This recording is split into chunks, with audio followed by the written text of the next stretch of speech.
The Bitcoin Group, the American original. For over the last 10 seconds, the sharpest Satoshis, the best Bitcoins, the hardest cryptocurrency talk. We'd like to welcome our panelists. Dan Eve, the Crypto Raptor. Good morning, Bitcoiners. Josh Igala from the Standard.io. Oh, hello, hello, hello, hello. Ben Ark from LN Bits. Hello. And I'm Thomas Hunt from the World Crypto Network. Moving on to issue one. Issue one. Nearly all short-term Bitcoin owners are underwater, making rallies harder. The real problem is the current fragile market setup for Bitcoin because the short-term holders are underwater in both price and narrative. Josh, Dan, Eve, what does it feel like to be underwater with price and narrative? Well, obviously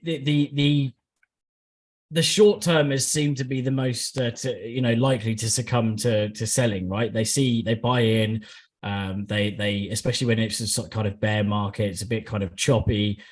They buy in, they see the price drop 10-20%, they start to freak out, they then sell out and then end up regretting it, obviously, because if they were to hold on, as we've covered before, like 4 years, you just hold on 4 years and you're almost guaranteed based on previous data. So it's just that having that ability to have diamond hands, just keep steady. Now the thing is with this article mentions about how the more coins held in short term are flowing back onto exchanges, which is interesting because it's they're passing these short term that are flowing back onto exchanges as being held by personal wallets. And you'd think that people that held personal wallets of Bitcoin are less likely to be kind of newbie. They know the importance of holding your own private keys and owning your own Bitcoin and not being on an exchange.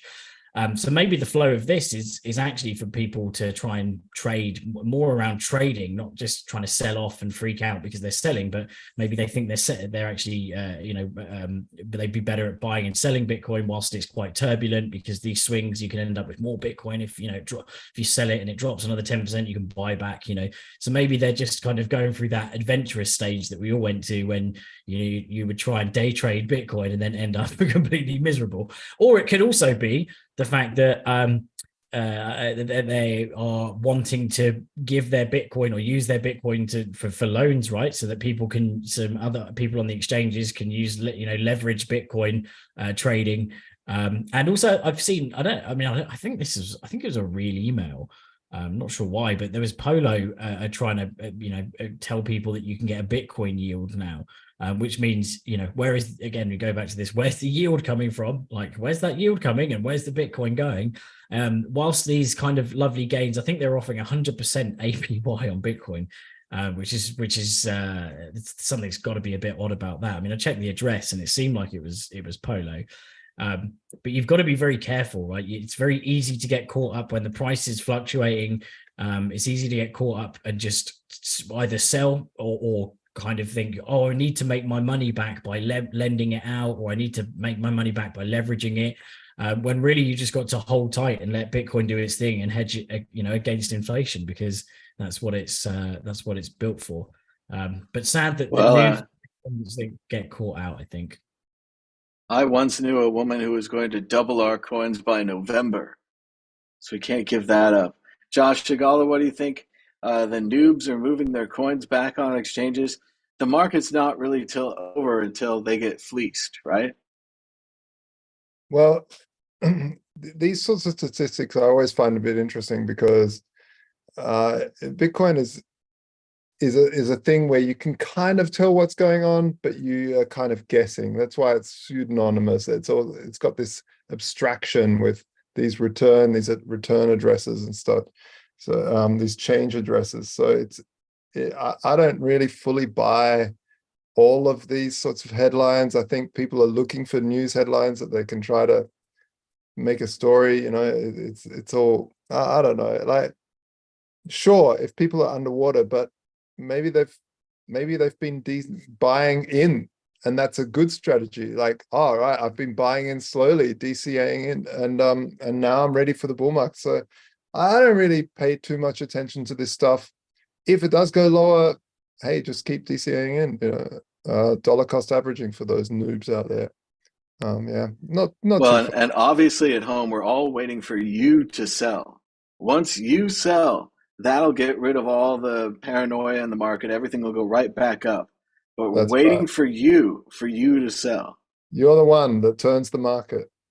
That's right. If you don't give up, it won't go back up. Ben Ark, why won't it go back up? If these people sell, is this enough? I think it's just summer dumping, man. Like, people have expenditures in the summer and they're just selling a few bits. And, when we have a price drop like this, it's because of that small slither of traders. There's not enough buyers for the sellers. But Bitcoin's mostly like diamond-handed hodler types now. There's this like slither of maybe newbie coins. Maybe it's from the ordinal things. Maybe people bought Bitcoin for the ordinals and now they're worried about ordinals and they're dumping their bits because they got to pay for their summer holidays.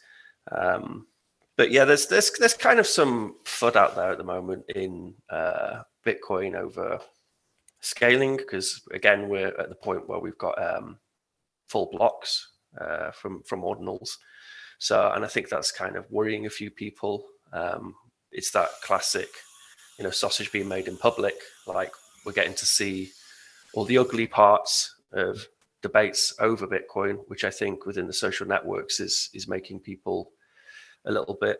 We've seen it before. People who've been around here, we've seen all this before, and we know that Bitcoin comes out stronger for it. But for those new to Bitcoin, I can imagine them thinking, "Oh, crikey, I'm worried about Bitcoin's ability to scale, and I've got some overheads because it's the summer, so I'm going to dump my coins, and maybe looks like the ordinal thing isn't going to take off because there's been some slowdown in the adoption of that.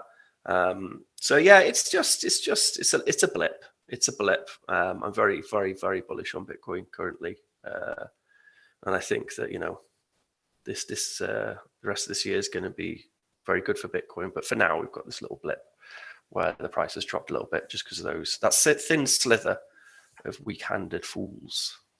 I do think you're onto something there, Ben, with your logical thinking, the way you tied it together, the low summer volumes, my fear over losing so much and then losing 10% more, and the reality that we all know it can't go up until you panic sell. So we're still waiting for you out there. Take care of that one last panic sell. As Ben said, we need to move on quickly to issue 2. Bitcoin Ordinals trading is down bad, but just how bad? And it says here that Bitcoin Ordinal sales volumes have dropped 97% from May to August. They have declining interest in the wider NFT space, with volume dropping from Ethereum and Polygon from 22 and 60% respectively. Josh Shigala, what do you think about Bitcoin Ordinals?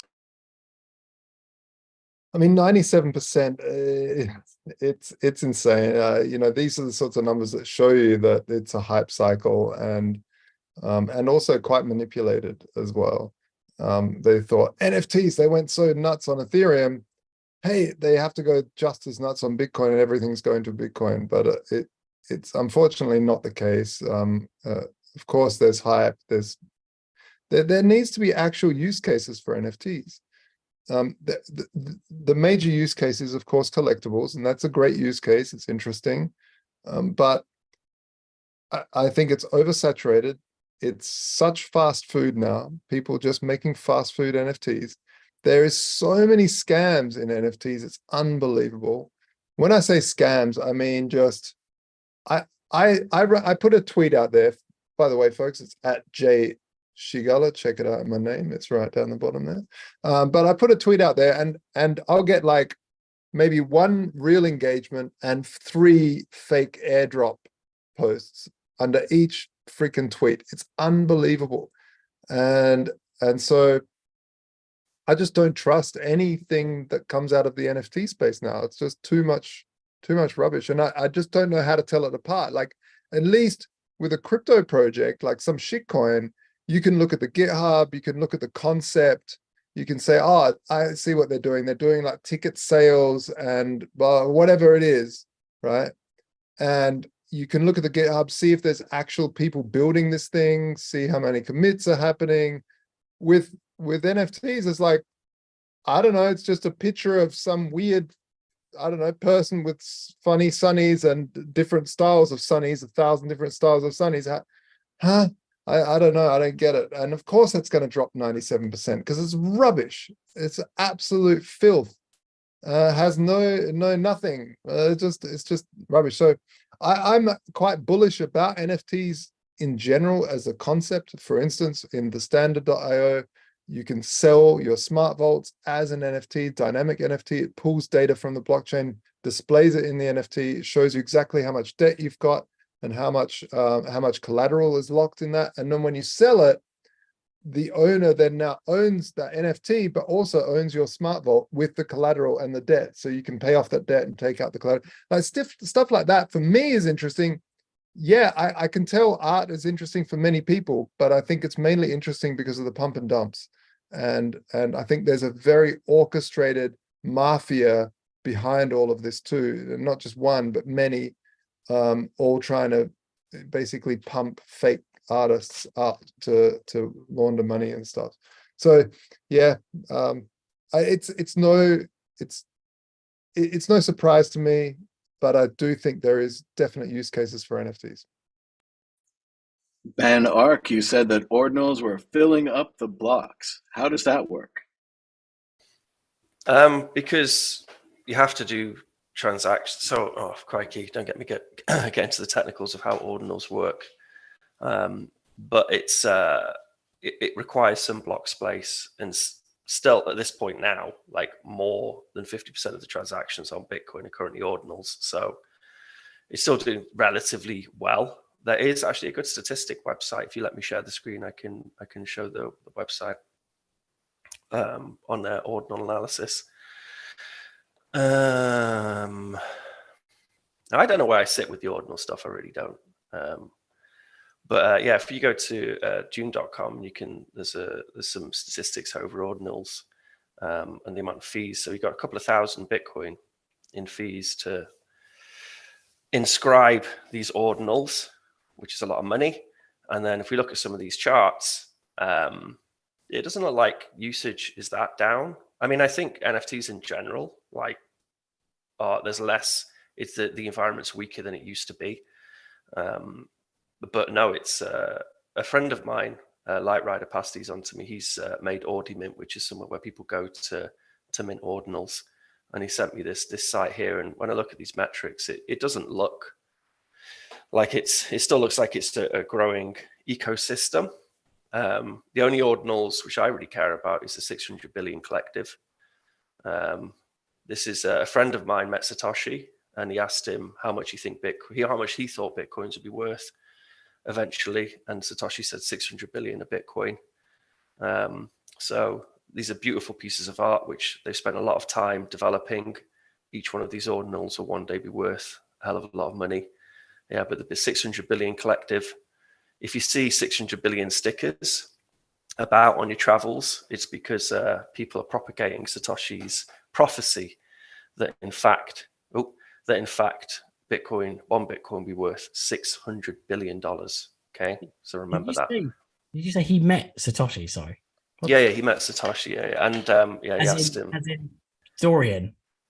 Or... No, he met Satoshi, the real Satoshi. Yeah, an older guy, but he met him on his travels, and when he asked him, he had this very deep conversation about Bitcoin, and he didn't say it was Satoshi. But this guy was very well informed, very old, clearly an old school cryptographer.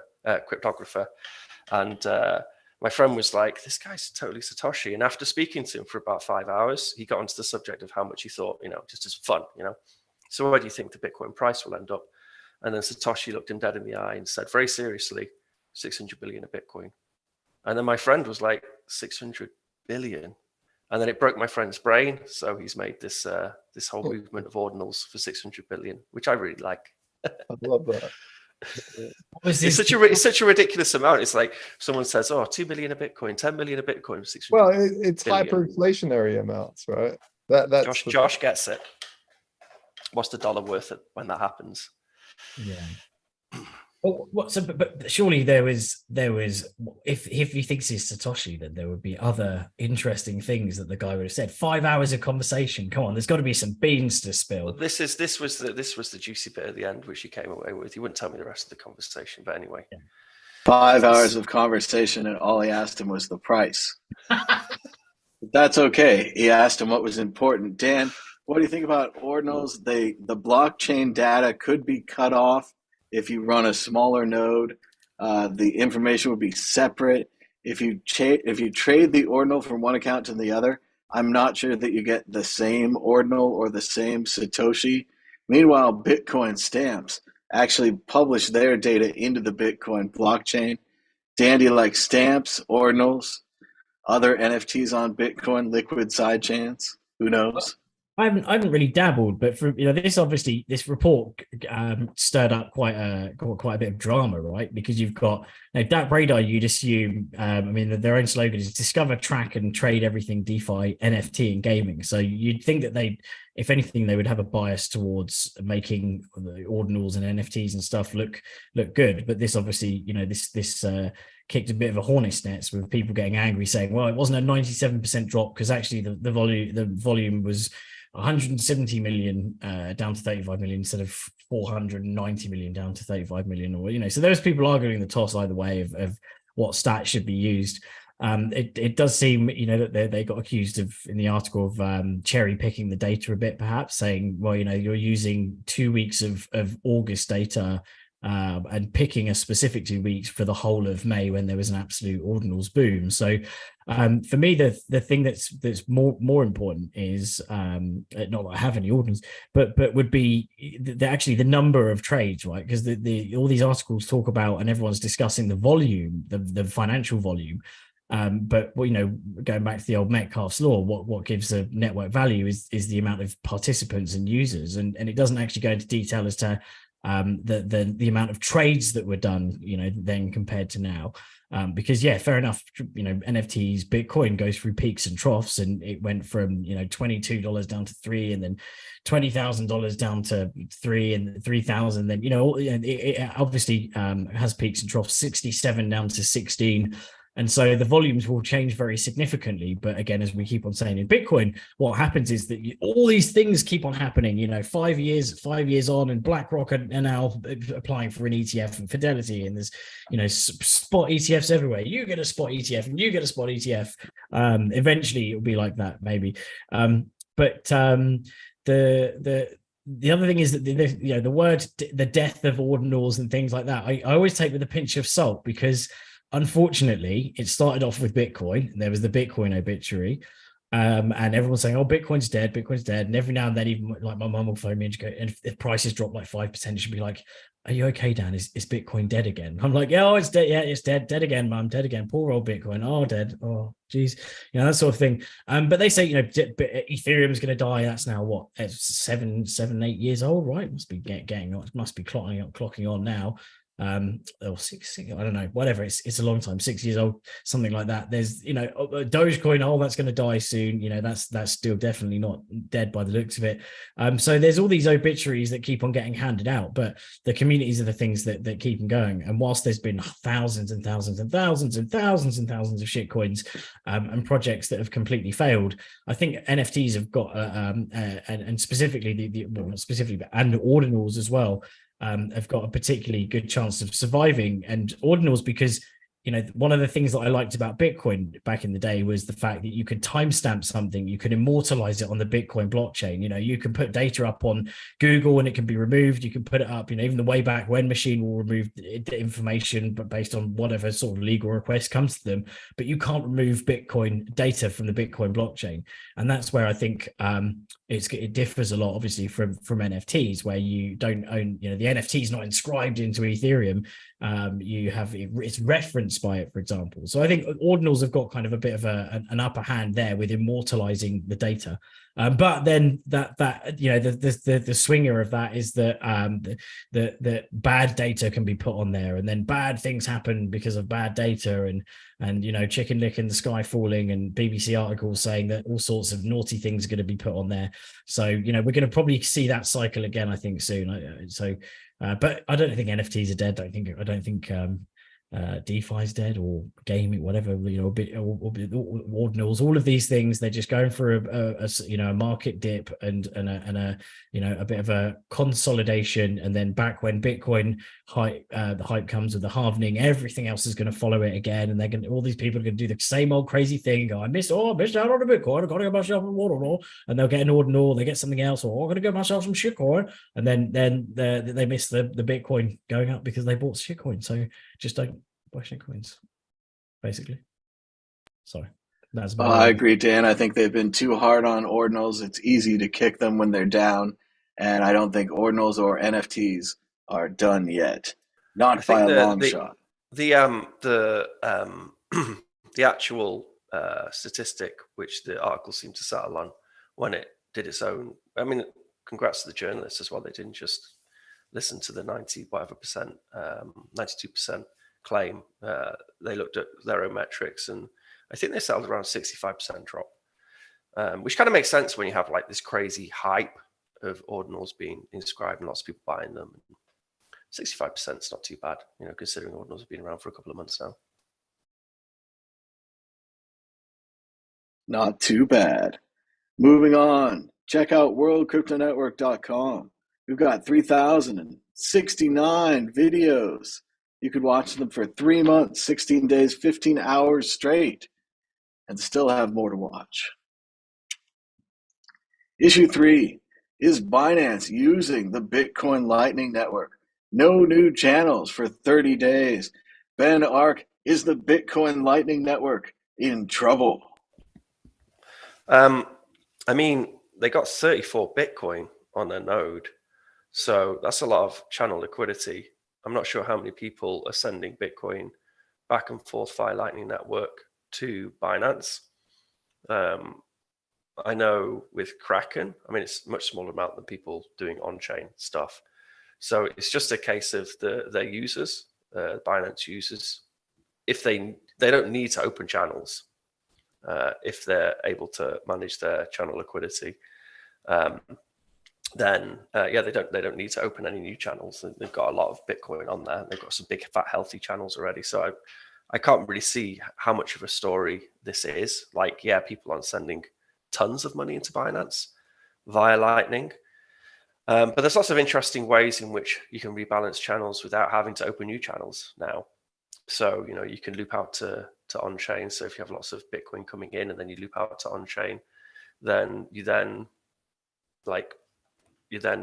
balance your channels. So it's not a case of just having to open channels constantly. You shouldn't have to open channels constantly if you've got a good, healthy node, lots of Bitcoin on. So I'm not entirely sure on exactly how much money is flowed into Binance via Lightning, but it could still be a considerable amount of money without having to open new channels.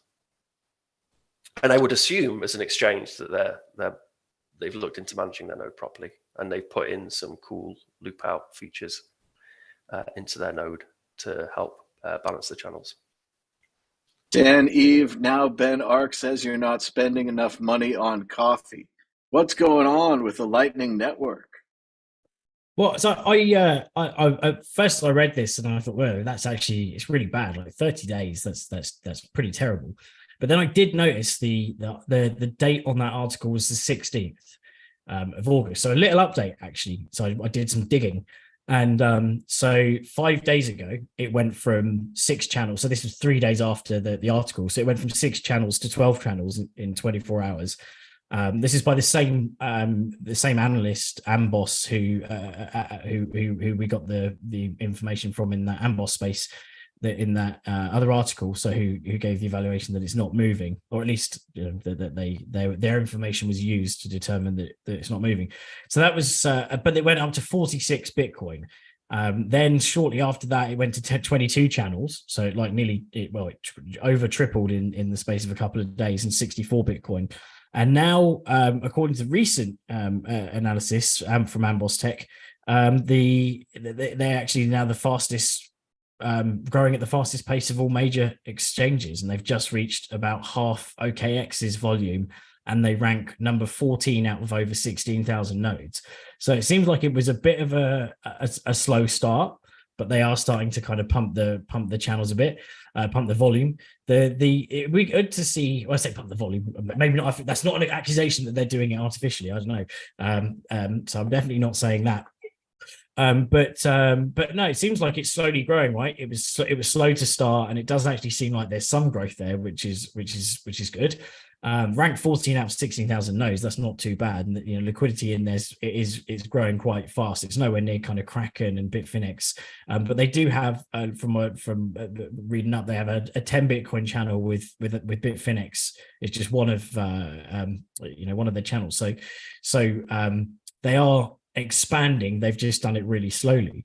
What I didn't have a chance to check into, which would have been interesting, is I don't know if Coinbase actually integrated Lightning yet, or did they just announce it and go, oh, it's not trivial though, it's going to take us a while. I think they announced it, right, but they haven't actually done it yet. So I think they generally announce things, yeah. The announcement of the announcement of the announcement sort of thing, but then they eventually do it. Be cool to see Binance actually publish some transactions, right? We often say that Binance kind of turned their back on Bitcoin; they're a bit of a shitcoin casino. So it'd be good for them to celebrate it a bit more, the integration with and try and please some of the Bitcoiners that they may have cheesed off in the past, and kind of show that they support Bitcoin. But obviously there's the other controversy at the moment, right, that word on the street is that Binance is selling off like loads of Bitcoin in order to hold the price floor of $212 or $200, whatever it is. So CZ's under a lot of fire at the moment, and a lot of speculation as to why the BNB price is actually holding up pretty well compared to some of the other cryptos, and it's because he's basically selling off apparently selling off everyone's Bitcoin for BNB in order to kind of float the price. So I'd say do something good for the Bitcoin community, and start shouting about how much you're digging into Lightning, and maybe even publish some volumes on it, right? Maybe not the inflows, but just something like, well, that would be cool, right? Say, hey, so many X number of people have deposited Lightning on Binance so far. Get involved and use Lightning and all that shenanigans. Josh Shigala, as Yogi Berra said, the Lightning Network is too crowded. No one goes there anymore. Should we switch to drive shafts? Would that be better? It would probably be better. No, the Lightning Network's super healthy. We've got 4,675 Bitcoin locked up on the Lightning Network, $121 million or thereabouts, and it's one of these things that had so much. It's a technology that had so much FUD around it in the beginning because of block wars, that it's just taking time for people to realize how brilliant it is. And that's very unfortunate, but maybe it's fortunate. Maybe it's a way for it to scale slowly and people to find better ways of doing things. And in this time that it's taken to grow, like Ben said, now there's all these new ways of balancing channels, and all of this stuff is obfuscated away so that it's easier for the end user rather than something really complex. We ran the biggest node there for a while when we were the first exchange to launch the Lightning Network, and it was super difficult. Like, it was the most difficult because there was just no infrastructure. Now, through all this amazing work that Ben Ark's doing through LM Bits and a lot of other teams around the world, it's just become so easy to spin up a node and accept Lightning payments, and it's one of these technologies that you really just need to try.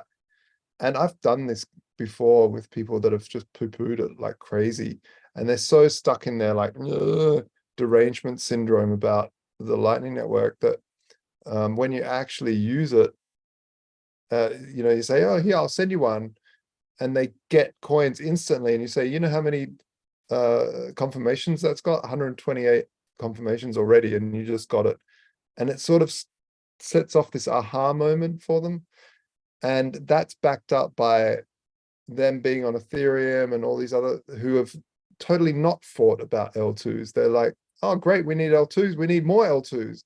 And they, Ethereum, they love their L2s and no one fights about it. And they all work together and it's great. So when people see that and then they get that aha moment of how quick a transaction is, plus it's got thousands of confirmations, blocks deep of security, it sort of sets off that aha moment, and that aha moment takes time. And I think what we're waiting now is the perfect storm for Lightning Network, which is Bitcoin starting to take off in price, getting to the crypto summer. As we get into crypto spring, I know that that's not feeling like that at the moment as we're having this little bit of a downturn, but as we head into crypto spring, people will start jumping on to the Lightning Network, especially if blocks are starting to fill up. They just want to make one transaction and then have plenty of cheaper transactions. And yeah, I'm really bullish on the Lightning Network. It's just getting better and better by the day, and it's something you need to experience to understand. Ben, Ark, what about drive chains? Does drive chains have better technology?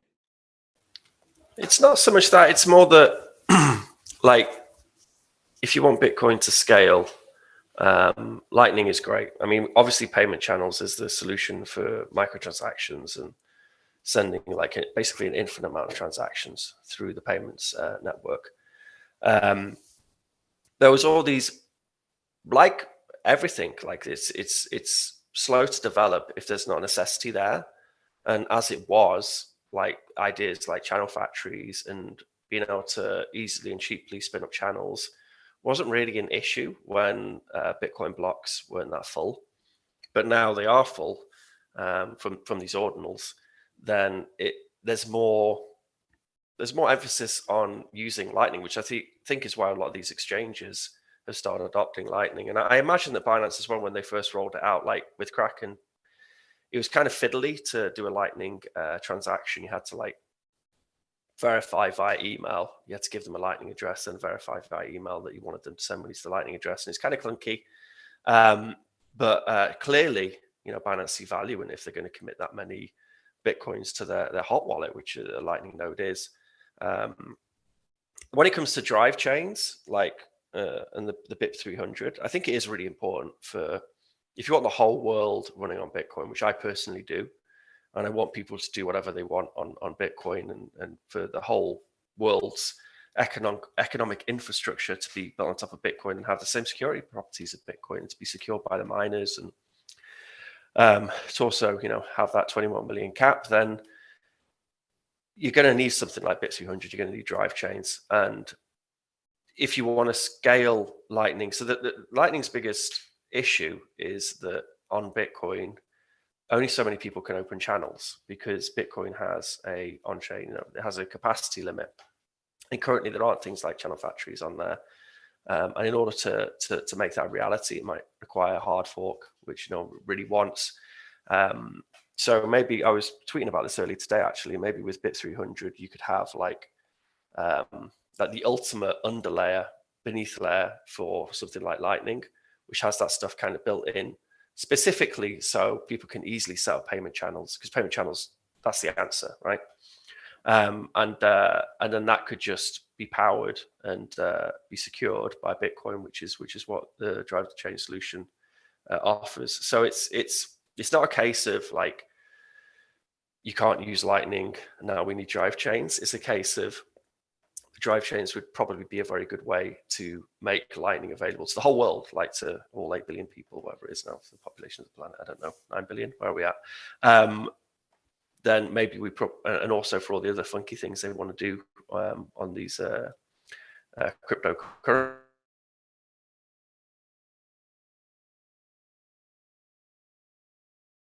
As you can see, Ben violated the rules. No good news this week. Ben provided good news.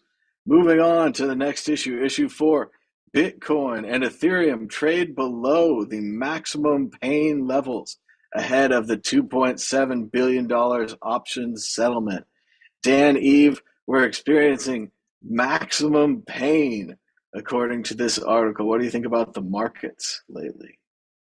Oh, we haven't even seen pain yet. Jeez, it only went from like 67 down to 16, and you know we're obviously at like 26 or something now. So, you know, pain levels are 16 and lower. You know, pain those were certainly the pain levels for Sailor, you know, at least the public figures, right? Sailor and El Salvador, which we said last week, they managed to pay off their loan, and they're laughing right now, which is great. But yeah, pain levels, you know, 26K. I mean, the craziness of the idea, right? That $26,000 Bitcoin is like maximum pain level. Isn't that just insane? You know, you think how far it's come. And you know, years ago, people prophesized that, you know, they're like, oh, Bitcoin swung, you know, $20 in one day. Wow, that's like 60% or whatever. And then like, so, you know, some crazy people were saying one day it will swing $1,000 or two in one day. And you know, it's going to keep on going like that. The scales will keep on getting bigger. So whilst it's the maximum pain level now, there's obviously a lot of people that are kind of doing okay out of it from the analysis about Deribit's settlements, options settlement. So you know, it's pain levels for some people. One person's trash is another person's treasure. One person's loss is another person's gain, and all that. You know, yin yang, ting tong, ping pong, sing song. All of those are different opposing things. But anyway, yeah, you know, 26K is still just crazy just thinking about it. So if you are going to get in now, as we said earlier, just try and hold. Don't succumb to the craziness of the price fluctuations and sell out now. And just don't ever be in a position. And the reason you shouldn't ever, one good thing that, you know, people always say is, you know, don't put in more than you can afford to lose. And that rings true in two ways. And number one, if you lose it all, then you're going to be devastated, right? Because it's more than you could afford to lose. But also, if it's not more than you could afford to lose, and you don't need to sell it during a low period, then you won't be kicking yourself when it goes absolutely screaming towards and beyond 100K and all these other crazy prices. $600 billion. Was it 6 billion or 600 billion? $600 billion. So yeah, keep calm, keep cool, and keep DCAing. Josh Shigala, we're in maximum pain. They say the price of Bitcoin and Ethereum went down about 10%, and they're calling this a crash. 10%. But Josh is muted. It's a crash on the legacy markets for sure, but it's not in this space. And it's one of these sort of, you know, these rites of passage in Bitcoin. You need to actually experience a 10% drop in a day to be like, all right, now I'm a true Bitcoiner. Hodl, hodl, hodl. Yeah. I do think you're right, Josh. You're not a true Bitcoiner until you've experienced a 10% drop. Ben, are you back with us? Now, Ben's still working on his computer, but we do have word that you guys will now predict against the online Magic 8-Ball, the new source of all truth. Dan, Eve, will the price of Bitcoin be higher or lower this time next week? Well, I'm hoping to increase my losing streak of being wrong. So I'm going to continue saying, I'm going to continue saying down, because then it will go up and I'll be wrong, but still happy. Josh Shigala, I think it did go up slightly from last week, Dan. We were both positive or negative on that. I forget. Josh, higher or lower? It's if all my triangles and circles are correct, it's going lower. And now to ask the real source of all truth, will the Bitcoin price be higher? We asked the Magic 8-Ball, and it says it is certain. It is certain. The ball is optimistic. Wow. Moving on to issue 5, I think it is. Bitcoin halving can take the Bitcoin price to 148K by July 2025, says Pantera Capital.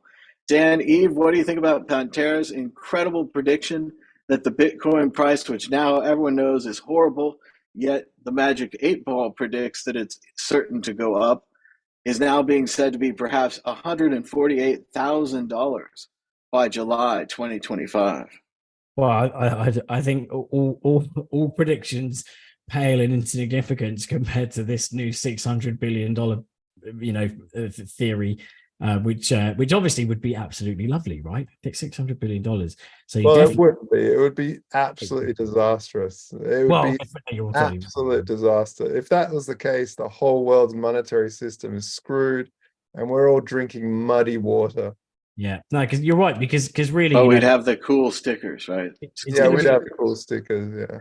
The sad thing, you're right, though, is because that would, if it's $600 billion, that's going to be because of hyperinflation. Yeah, that'd be at the point where an Apple is $1 million. What Apple? $1 million. So yeah, that's going to be a sad state. But well, I don't know. Maybe I don't know. I mean, 148,000. I used to get excited by something like that, but now $600 billion is just, it's all I can think about. I've got 148K isn't too bad. Kind of rolls off the old tongue, has a nice round number feeling to it. I love it. I love how they just pull these numbers out of their woozle, and just Cointelegraph just runs with it. And the funny thing is, they take the number from a company that's highly invested in Bitcoin going up. That's their whole shtick, is investing in Bitcoin companies. So, like, can you take a number from maybe a partisan, someone that's just looking at data? No, we have to ask the people that are heavily invested in Bitcoin to show their price prediction. It's just such dumb.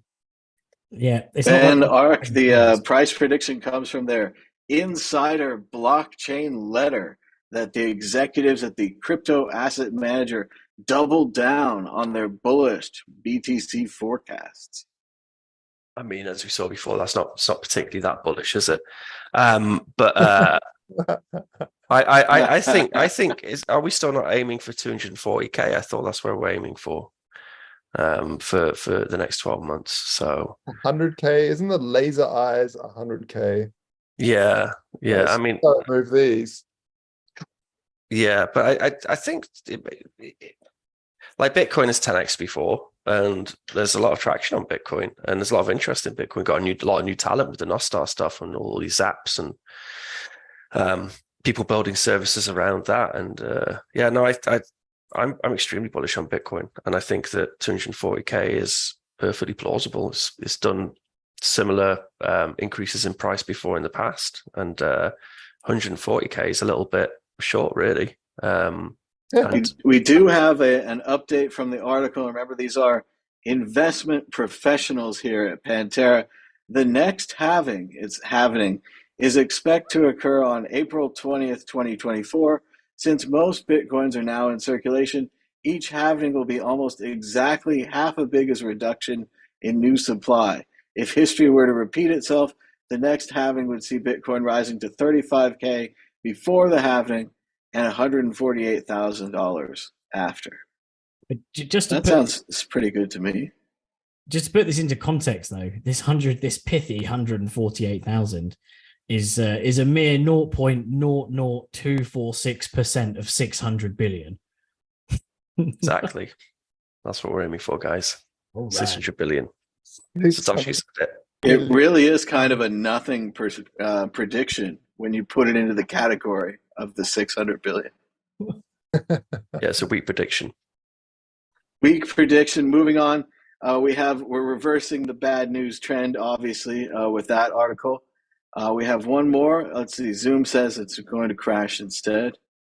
Let's see. Can we have one more screen share, Zoom? All right, here we go. Lawyer, SBF is living on bread, water, and peanut butter. Sam Bankman-Fried is having trouble getting his antidepressants in prison. He's also not been supplied with vegan food, so he's living on bread, water, and peanut butter. Dan, Eve, what do you think about our friend Sam Bankman-Fried and his horrible news situation in prison? Well, I mean, surely there's more stuff that could be considered vegan in a prison than bread, water, and peanut butter. Surely they have like potatoes, maybe a carrot every now and then, bit of cauliflower, bit of carrot, cabbage. Potatoes are not vegan. Oh, aren't they? Everyone knows that. Oh, yeah, I see. But yeah, I think he's going for the pity thing now, right? Soon enough, it's going to be like a hunger strike, or something crazy like that. They'll be like, I just think that he seemed like a very manipulative guy, and with all the things that are coming out about the diary and faking the Google Docs thing, and obviously witness tampering. He's not this. He's not the. I don't know. Maybe the effective altruism was a bit of a guise. That I did read something like a thread from someone who kind of said that they were a bright eye, guy from I can't remember what university it was, what a US university that went to work for him, and told a story about how he met him when he was sat playing League of Legends, in the middle of the trading floor at Alameda, and that he seemed like he genuinely was into effective altruism and wanted to change the world and make medicine free and cure cancer and all these crazy things. And but he doesn't seem like that sort of guy. He seems like a bit of a facade. And now it seems like he's going down the kind of pity route, right? It does seem, he's kind of like, oh, feel sorry for me. I'm a vegan. I can't get any nutrition in here. There's just bread, water, and peanut butter, which actually doesn't actually sound too bad. I mean, I like all three of those, so it could be worse, right? Could it be broth? Imagine, it could have been broth. But is it broth? They survive. At least he has the water. If he just had the bread and the peanut butter, it'd be an eternal nightmare. Exactly. We also have a report that his transdermal patch used for treating depression, his supply is limited and dwindling. He also doesn't have access to the internet or a computer. Josh Shigala, Sam Bankman-Fried is describing the conditions inside of prison, and it's not pretty. I remember once seeing this news piece. This was years ago. It was like, this living costs have gone up so much that this guy's resorting to eating PAL dog food for food. And I'm thinking to myself, hang on a minute, PAL dog food is like, I don't know, like $2.80 a can or something, and a carrot is like 10 cents. This guy's full of shit. Because you can get much more nutrition just from other stuff. But anyway, yeah, look, it's the guy. Look, if you're suffering from depression, try eating some meat. Maybe like you need some like. Sorry, I was a vegan for a very long time. I was vegetarian. I've tried it all, and sometimes you just need some meat. I mean, if you're stuck, depression's horrible. It's a horrible, debilitating disease. And if you're suffering from it, you need to try other things, because you're going through hell. And prison's hellish enough, I can't imagine. But maybe think of all the people that suffered from you taking all their money, the people that have, killed themselves as well, because they've lost everything that they worked so hard for, Sam. Yeah, maybe you shouldn't have been so cavalier. What's the word? Cavalier with everyone's money. Josh Shigala suggesting the carnivore diet for SBF. Also, it is a great contrast, Josh, the period of now when SBF is actually in jail awaiting trial, still innocent before proven guilty, versus that other period where he kept doing all those insane interviews and it just never made any sense. And he kept incriminating himself, and you kept saying, how could his lawyers be allowing him to do this? And it seems like that lack of reality fog that he had, the last glimpse of effective altruism or whatever he was trying to push at the end, the part where Sam gets away scot-free, it doesn't seem like that's happening anymore. No, Ben Ark, what do you think? Go ahead, Josh. He was really delusional. He grew up so sheltered to not understand reality, that people actually go to prison. That doesn't just happen to hardcore, murderers or something, or people in comic books. Well, it's very much like the Dropout movie about the woman that worked at Theranos, Elizabeth Holmes, and she had all these intentions. She wanted to be Steve Jobs, but she didn't want to actually make anything. It wasn't important that she succeed by making things.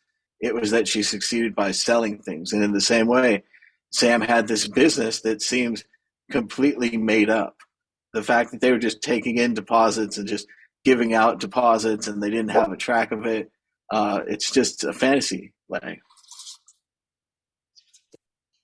Ben, what do you think about this topic? Or Peanut butter and bread? Or poor people as well. Like, he's incredibly privileged, which is why he's now like, how am I in jail? I'm privileged. My family's part of the clique. I shouldn't be in prison. I kind of feel like it's okay for him to be a bit depressed, like he did rip off everyone's money, and he has, like Josh said, he's made a lot of people very depressed. So if he has to sit and have a dark moment in his cell and actually truly reflect upon what he's done, so be it, man. Like, if you can't do the time, don't do the crime, as they say. And when it comes to prison, US prisons aren't somewhere you particularly want to be, I don't think. But like Dan said, like peanut butter and toast, that's okay. I mean, he's not a particularly healthy looking dude anyway. So I can't imagine his diet was amazing before he went to prison.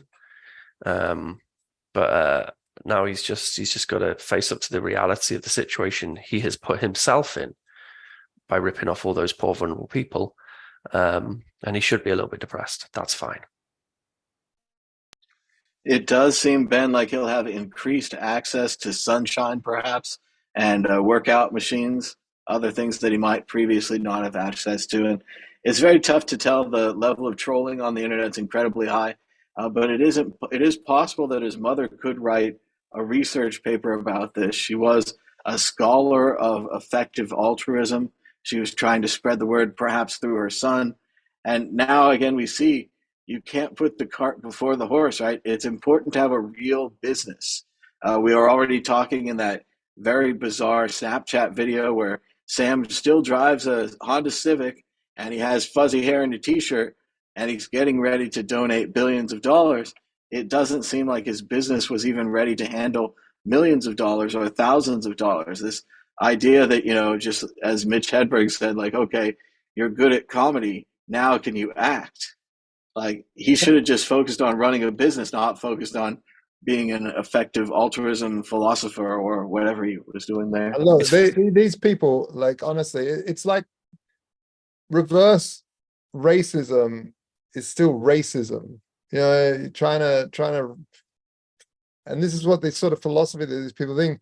Effective altruism isn't stealing billions of dollars off of people and throwing it down the toilet. Like, what? You're doing the exact opposite.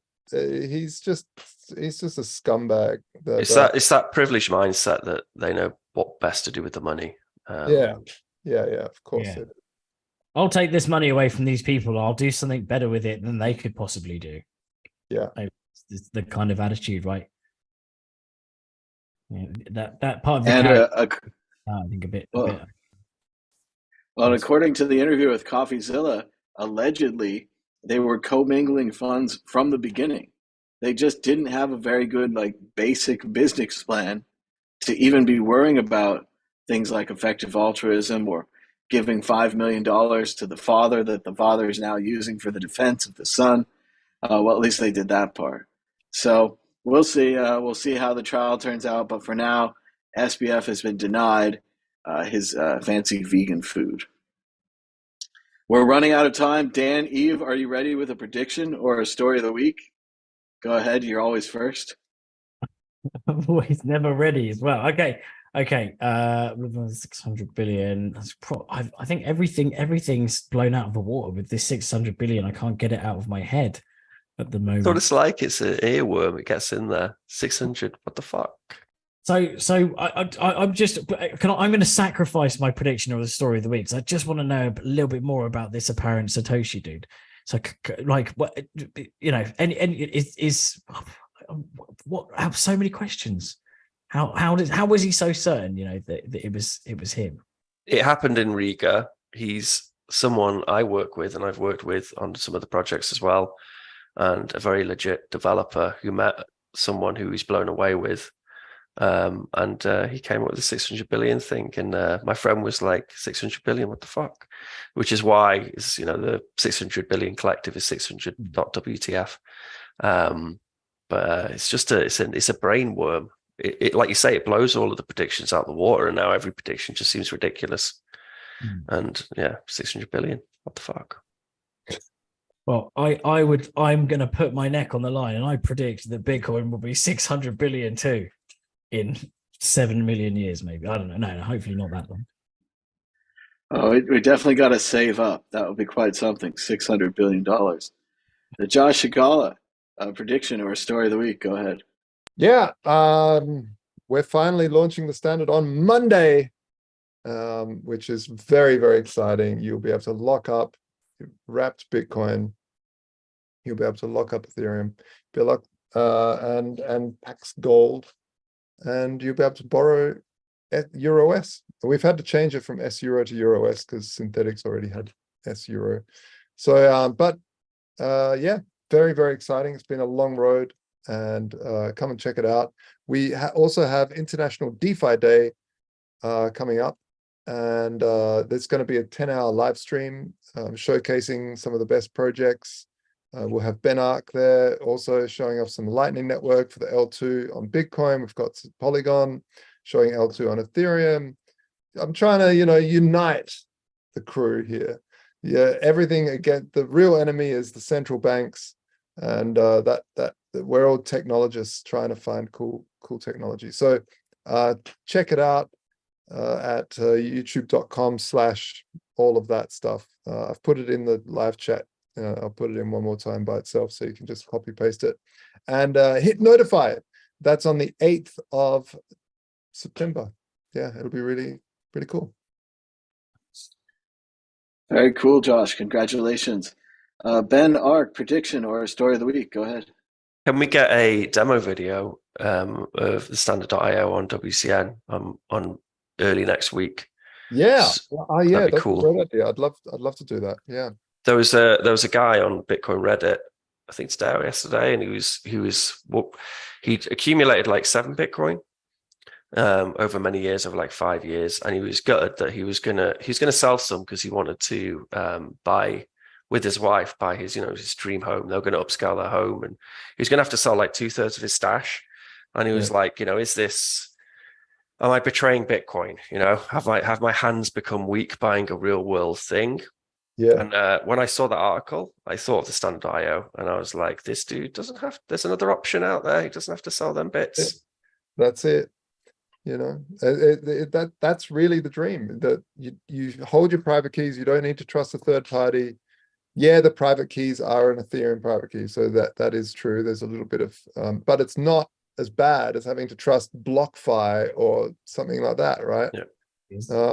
I may add as well, back to our drive chain conversation earlier, that if BIP300 gets in, that BIP3 drive chains and BIP300, they currently have the most up-to-date Ethereum forked onto a drive chain on their test implementation using Bitcoin testnet, and you can do all these funky, cool things on Bitcoin. So, and for you, as someone who's created this amazing product, in hopefully not too short a time, it could be something which could just be native on Bitcoin. Oh, absolutely. It's, as soon as it's available on something that's good enough, we'll deploy it. The thing is, though, we have a few things we need to check. Like our smart contracts talk to the Chainlink oracles, which check price feeds and stuff, because there needs to be liquidation events and all these sorts of things. But this technology will go to Bitcoin. It will, and I just can't wait for that time to happen. It'll be a Bitcoin side chain or a drive chain or these sorts of things, but it'll happen, and I just can't wait for that day. But until then, we're on L2 Ethereum, and we'll move forward. But yeah, screw that. 0% interest loans from now on in. So sick. So my story of the week would be the Riga Honey Badger's coming up.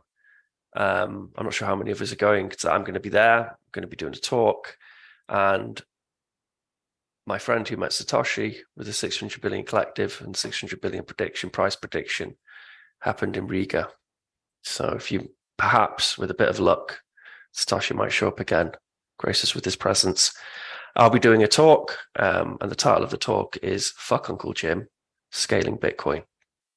That's the price, the title of the talk. So very much looking forward to that, and I feel uniquely qualified, as you know, LNbits is obviously a something you can run as an Uncle Jim model, but I do kind of feel that like Lightning is amazing, and there's been a hell of a lot of development in it, but people have almost like given up the fundamentals of Lightning. Like if you look at the node implementations like Core Lightning, LND, and you look at the open PRs, which there's a whole bunch of really cool PRs, and the repos aren't even really being managed as well as they could be because there's just not enough energy and focus. And even managing a node, like what are your options? Like ride the Lightning, you know, is kind of a tricky piece of software. It's quite a big piece of software. There's not that many options for managing a node as well. So I'm going to be exploring where Lightning is now. It's great. And it's the solution, but we need a hell of a lot more energy being poured into actually developing Lightning as a base layer, because now people, and this is partly with the problem, lots of people like myself, we've got all excited about Lightning. We're building on top of Lightning without enough energy and focus actually on the Lightning fundamentals themselves. So yeah, fuck Uncle Jim. He's an asshole. Nice. Fuck him. Well, that's great, but it's getting late. So shout out to Ryan for hosting me in Berlin. I was hoping to see all my friends here, but I don't know where everybody is. Seems like everybody left town. I'll have to see how that goes. We'll see. I call you. You're not there. Everybody, give us a thumbs up down below. Thanks for sticking us on these Thursday night shows as I continue to travel and be busy on Fridays. So thanks so much for joining us. Be sure to subscribe down below. And until next time, bye.